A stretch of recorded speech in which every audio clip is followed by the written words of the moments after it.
una, licenciado Bon, porque no quiero que se me acabe el tiempo. La primera es, ¿tan bueno ha sido el trabajo de la actual Junta Directiva del Congreso como para que se piense en literalmente darle un año más al frente del Poder Legislativo? ¿Ha sido tan bueno, tan exitoso y tan, eficiente el trabajo? Y la segunda pregunta es, ¿el presupuesto es hoy, o quizás la pregunta es, sigue siendo el gran lubricante de las obras y por lo tanto de los votos en el Congreso de la República? Con la primera, yo no me atrevería a darle un adjetivo calificativo así tan negro o blanco, pero yo creo que lo que se ha logrado en esta Junta Directiva es un nivel de conciliación entre muchas bancadas donde había ruptura.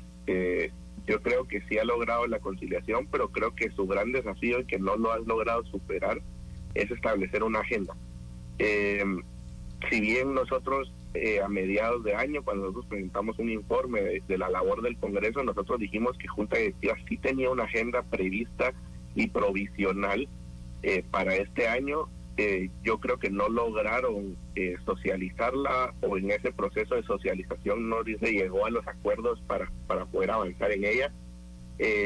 Pero yo creo que ese ha sido el mayor reto que no ha logrado esta Junta Directiva, establecer una agenda clara para poder cuantificar qué tan eficientes o no han sido. Sería interesante tener esa agenda, pero no la tienen. Se hablaba a principios de año de una serie de iniciativas de ley que iban a ser promovidas durante este año, que realmente pues se quedaron estancadas en la discusión. Ahorita me viene a la mente porque fue la que más ruido hizo, fue la ley de competencia, que al final de cuentas se quedó estancada. Inclusive las mesas creo que ya no siguieron, las mesas técnicas de discusión. Entonces creo que sí, ese ha sido el gran reto, pero al final de cuentas es una Junta Directiva que ha logrado conciliar un poco el trabajo dentro del Congreso y mantener un poco unidos y buscar los acuerdos en los procesos importantes, tanto como elección de cortes, ¿verdad? Si el presupuesto es el lubricante, perdón. Sí.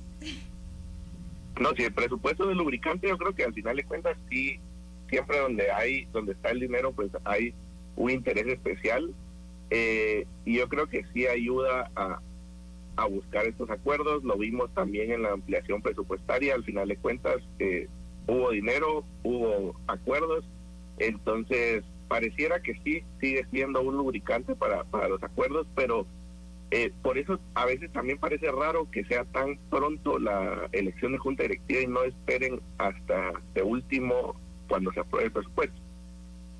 Licenciada Morán, el Congreso de alguna manera está llamado a servir a los intereses de los guatemaltecos. ¿Qué ley deberían de estar conociendo, según usted, para responderle a las necesidades más sentidas y socorridas de la población? Bueno, el presupuesto es importante para eso, porque sería el primer presupuesto en el marco del programa de gobierno, donde todos las personas que representan los territorios estarían esperando que se resuelvan las graves problemáticas que están enfrentando ahí mismo, que incluye también todo el tema de infraestructura. Se habla mucho del tema de carreteras, de las nacionales, pero también la población necesita infraestructura local, ¿verdad? Y entre municipios, y en ese sentido esta ley también de las carreteras sería muy importante, la ley de competencia, y también la agenda para las mujeres. El Congreso tiene ya varias legislaturas que tienen bloqueada la agenda de las mujeres, y por ejemplo la ley que ratifica el 189, que algunas personas pueden decir eso no es importante, pues estamos hablando de más de 200,000 personas que dependen de la ratificación de esta ley, que es la ley de trabajo de casa particular.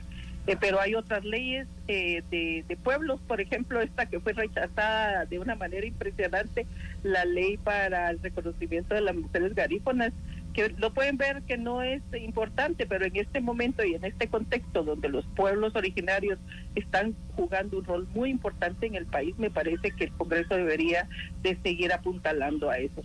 Entonces, están las leyes de juventud también, todo el tema que enfrenta toda esta problemática de violencia sexual, de acoso sexual contra las niñas, las sobrevivientes de violencia sexual, las niñas menores de 14 años. Es decir, hay una extensa agenda que debería de avanzar. A mí me parece que el Congreso ha estado en este marco de disputa entre el pacto de corruptos y la lucha contra la corrupción, ha estado inmerso en eso. La CC ha tenido mucha injerencia dentro de las decisiones del Congreso, por tanto, me parece que el Congreso, esta Junta Directiva ha logrado cumplir de alguna manera con lo más importante que en este año eran las Cortes. Licenciado Bon, como reto general, después de las Cortes, ¿usted cree que las bancadas se sientan satisfechas de lo que se logró con las Cortes? Me refiero a que estén al menos conformes con lo que se hizo con las Cortes, tomando como base el resultado, y que esto pueda seguir teniendo lazos de confianza, ¿o alguien se traicionó? Mire, yo creo que primero todas las bancadas, eso sí creo que es un consenso en general, que se sienten satisfechos con haber cumplido el plazo. Yo creo que eso era el mayor reto para esta elección de Cortes, por lo vivido en la anterior legislatura, que no lograron cumplir con el plazo y se eligieron 4 años tarde. Entonces yo creo que ahí sí todos están contentos con lo que sucedió.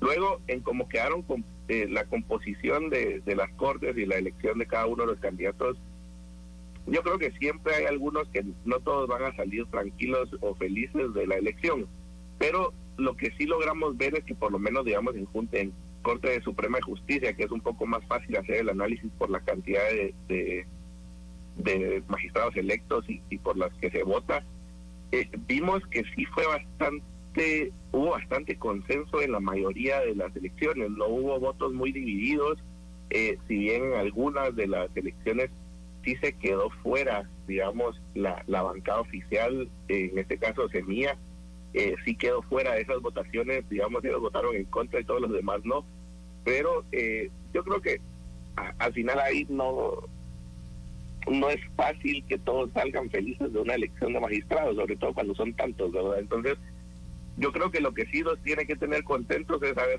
cumplido el plazo, porque eso fortalece la institucionalidad del país. Al final de cuentas, eso lo pasamos por alto muchos de los ciudadanos en los años anteriores, pero sí estábamos en un rompimiento constitucional al no elegir Cortes en el periodo pasado. Entonces ahorita se retoma esto, y creo que sí es anular un poco el precedente anterior, y eso es positivo.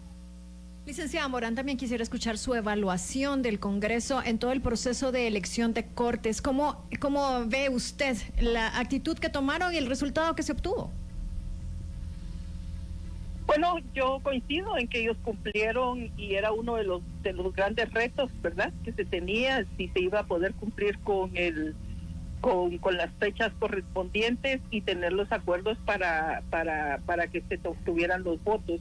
Es impresionante que se tuvieron 159 votos, 158, eso creo que es histórico para la elección de Cortes y todas las elecciones. Nosotros, cuando yo estaba en el Congreso, llegábamos a 140, y cuando habían 140 era gigantesco el quórum.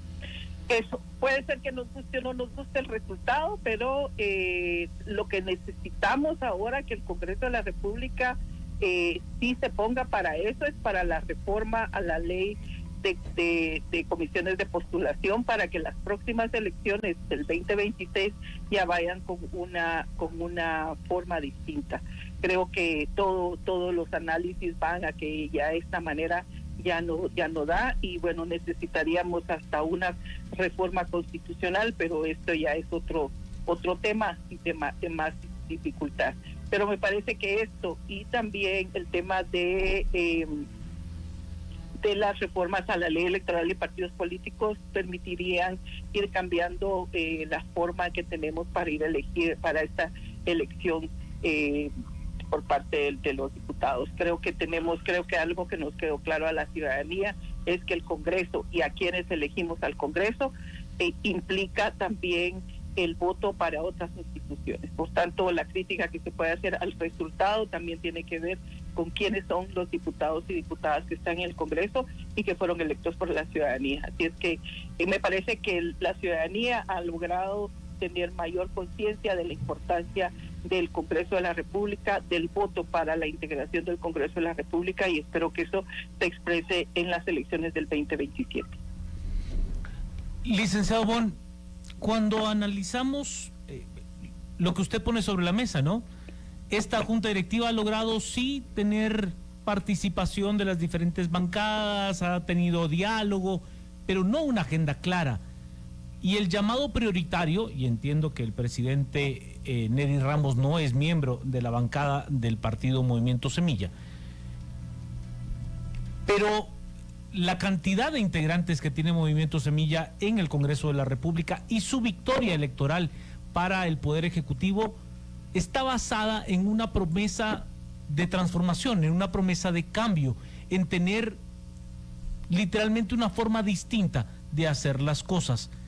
¿Usted ve que podemos tener una visión distinta de hacer las cosas con este Congreso, con esta legislatura y durante este periodo? Mire, yo creo que soñar no nos hace mal. Lo que pasa es que tenemos que ser bastante conscientes de lo que hay y de lo que se puede hacer. Yo creo que es posible. Lo que nosotros criticamos desde el principio fue que no había una agenda inclusive de parte del Ejecutivo en el Legislativo. No vimos a un Ejecutivo muy activo en cuanto a enviar iniciativas de ley al Congreso. Se enviaron un par que crearon bastante rispideces dentro de los mismos diputados. Recordamos, digamos, la reforma a la ley orgánica del Ministerio Público. El Ejecutivo le lanza la iniciativa. ¿Que no ha pasado? ¿Mano? ¿Que no ha pasado? Sí, no ha pasado y pareciera que no va a pasar. Al final de cuentas, yo creo que sí las iniciativas que ha enviado el Ejecutivo no han ido en búsqueda de este plan de gobierno, y eso es lo que esperaríamos para el otro año, que es uno también de los desafíos, y esperamos que en este año se haya fortalecido un poco la relación entre el Ejecutivo y el Legislativo, porque el mismo presidente ha mencionado que los primeros 6 meses fueron bastante complicados. Entonces, darle continuidad a la Junta Directiva y sobre todo al presidente Ramos puede permitir que haya un mayor consenso entre una agenda del Legislativo y el Ejecutivo, que es lo que llevaría a buscar estos cambios que se prometieron en campaña por parte del partido oficial. ¿Qué se necesita? Primero, sí que existe una relación bastante cordial y de acuerdos entre el presidente de la República y el presidente del Congreso, para que estos puedan comunicarlo a los otros miembros. Y luego una mayor participación por parte de la bancada oficial, que pareciera que luego de la elección de la primera junta directiva, si recuerdan el 14 de enero, aquella fatídica tarde del 14 de enero, pareciera que los diputados de la bancada oficial han ido perdiendo protagonismo poco a poco, y aquellos que estaban llamados a ser los grandes actores dentro del Congreso se han ido difuminando conforme ha pasado el tiempo. Entonces yo creo que sí es labor de la bancada oficial retomar un poco la fuerza. Si bien están coartados en algunos aspectos, yo creo que tienen todavía la fortaleza y mueven tal vez la mayor cantidad de votos hoy en día, porque las otras bancadas grandes están partidas. Entonces, al final de cuentas, sí creo que son ellos los llamados a buscar estos cambios conjunto con el organismo ejecutivo. Licenciada Morán, hablemos de un tema que Juan Carlos Sandoval me mencionó en la presentación, las interpelaciones. La del ministro de Gobernación no ha culminado, no han empezado las 3 que tiene pendientes el canciller, y también está pendiente una interpelación a la ministra de Cultura y Deportes. ¿Cuánto impacta esto en la agenda legislativa y en el trabajo de los ministerios? Bueno, como yo dije, tenemos que recordar que estamos en este contexto de una lucha muy fuerte. Sigue estando ahí presente la lucha, la amenaza, y un objetivo de los políticos del pacto de corruptos es obstaculizar y hacer que el gobierno no avance o esté bloqueado, y las interpelaciones sirven para eso. sirven para bloquear, sirven, es decir, por ejemplo, que el ministro de Relaciones Exteriores no pueda salir del país, imagínense, parte de su trabajo no lo puede hacer, pero además recordemos que esa interpelación fue presentada por muchísimos diputados, por tanto, cuando ellos acaben de hacer el listado de 20, por lo menos 20 cada uno, que creo que son más de 100 preguntas básicas, el ministro puede estar ahí todo un año o incluso los 3 años que quedan. Entonces, me parece que es parte de este plan de bloquear, de demostrar de que el gobierno no puede, y sí quitarle y restarle posibilidades de trabajo, porque las ministras tienen que estar ahí presentes, no importa lo que suceda en el Congreso, ahí tienen que estar presentes.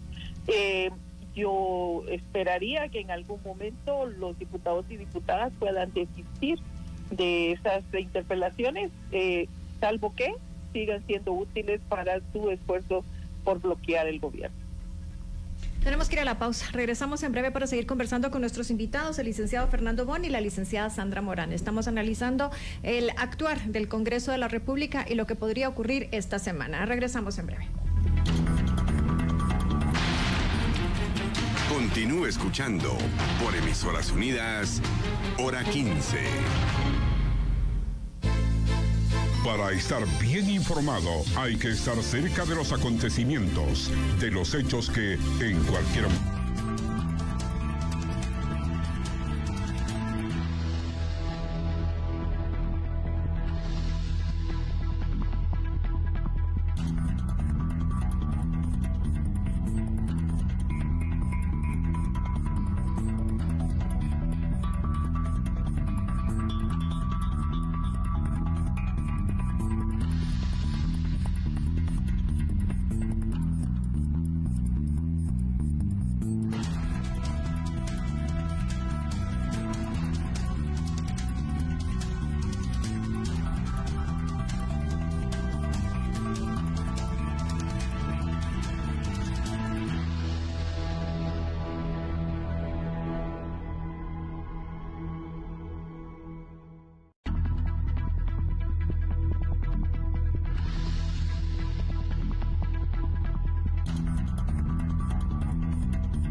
Continúe escuchando por Emisoras Unidas, Hora 15. Y en Hora 15 estamos conversando tanto con la licenciada Sandra Morán como con el licenciado Fernando Bon sobre la agenda legislativa en el último trimestre del año, hoy lunes 21 de octubre. Para mañana se tiene previsto que se elija a la nueva junta directiva del organismo legislativo. Y seguimos conversando, Juan Carlos. Sí, por supuesto. Licenciado Bon, ¿qué puntos cree que no deberían de estar presentes sobre la mesa de discusión en estos momentos en el Congreso y que podrían ser un elemento de ruptura de sus acuerdos que hoy se tienen? La ley electoral y de partidos políticos, por ejemplo. Yo creo que más que la ley electoral y de partidos políticos no es por un tema de que haya rupturas o no. Yo creo que porque no se ha analizado lo suficiente por parte de la comisión. Creo que se han hecho, como decimos aquí coloquialmente, chapuces a la ley, que en vez de ayudar a corregir estos desafíos que vimos en el proceso electoral anterior, van a provocar más problemas de los que van a solucionar. Entonces yo creo que es un tema de análisis, y es un tema de que la reforma debe ser hecha de forma consciente y no solo por salir del paso o por beneficiar a algunos. Luego yo creo que algo que causa ruptura, y lo mencioné en mi intervención anterior, fue la reforma de la ley orgánica del MP. Al final de cuentas, ahorita pues ya ha pasado un poco el ruido que hizo en su momento, pero creo que es algo que sí causa ruptura. Vimos esa ruptura a mediados de año, un Congreso que no avanzaba, un Congreso que no sesionaba inclusive, porque había ruptura por la presentación de esa iniciativa de ley. Entonces yo creo que esa es una que se va a quedar en el tintero. Yo creo que se va a dar el tiempo para elegir al nuevo fiscal general o la nueva fiscal dentro de 1 año y medio aproximadamente, y al final de cuentas también fortalece hasta cierto punto la institucionalidad del país. Si nosotros estamos legislando por la coyuntura, nos pasa lo que nos ha pasado con anterioridad, inclusive con la misma ley orgánica del Ministerio Público, que la reformamos por la coyuntura, pero luego se nos vuelve en contra. Entonces yo creo que hay que tener un poco de cuidado con ese tipo de iniciativas que resuelven problemas coyunturales y no realmente ayudan a fortalecer las estructuras y la institucionalidad del país. Licenciada Morán, la ley electoral y de partidos políticos, usted ya la mencionó en una intervención anterior, pero hablemos de hacia dónde se debería enfocar. Ya el licenciado Bon nos recordó que hay muchas discrepancias internas y que se habla de solo hacerle chapuces a una reforma que no parece responder a los intereses de la población. Efectivamente, una de las responsabilidades del Congreso es contribuir a mejorar los mecanismos que se van a tener para las próximas elecciones. Una de las cosas que a mí me parece que tenemos que analizar son los efectos que va a tener en las próximas elecciones toda esta persecución que el Ministerio Público ha hecho, incluso a quienes han dirigido las mesas electorales. Y en ese sentido el Congreso debe jugar un rol importante para ampliar o para generar mejores mecanismos para la participación ciudadana y para una mejor elección. Por ejemplo, en el caso de nosotras las mujeres estamos insistiendo en la paridad, en alternancia e inclusión de pueblos, y ahí hay una discusión abierta en la Comisión de Asuntos Electorales que esto recordemos está incluso aceptado por la Corte de Constitucionalidad hace hace 10 años y también fue propuesto por la Comisión del Tribunal Supremo Electoral, pero los diputados y diputadas, y sobre todo los diputados, no necesariamente quieren retomar esa propuesta. Entonces, ese sigue siendo un reto y sigue siendo una demanda y sigue siendo algo que el Congreso de la República incumple por el trabajo que tiene que hacer y que tendría que hacer para que la ciudadanía garantice, para que podamos fortalecer la democracia, que al final en ese momento estamos. Licenciado Bon, ¿qué ve usted como un elemento que verdaderamente podría fortalecer la democracia? Así como refiere la exdiputada Morán, ¿qué sí tendría que estar en la mesa de discusión para eso, para fortalecer la democracia, para tener instituciones más sólidas, para no depender de ese vaivén de quien esté al frente de cualquier institución? Yo creo que primero fortalecer realmente al Tribunal Supremo Electoral y no lo que se dispone con algunas de las reformas que están en la mesa, que es, en vez de fortalecerlo, supeditar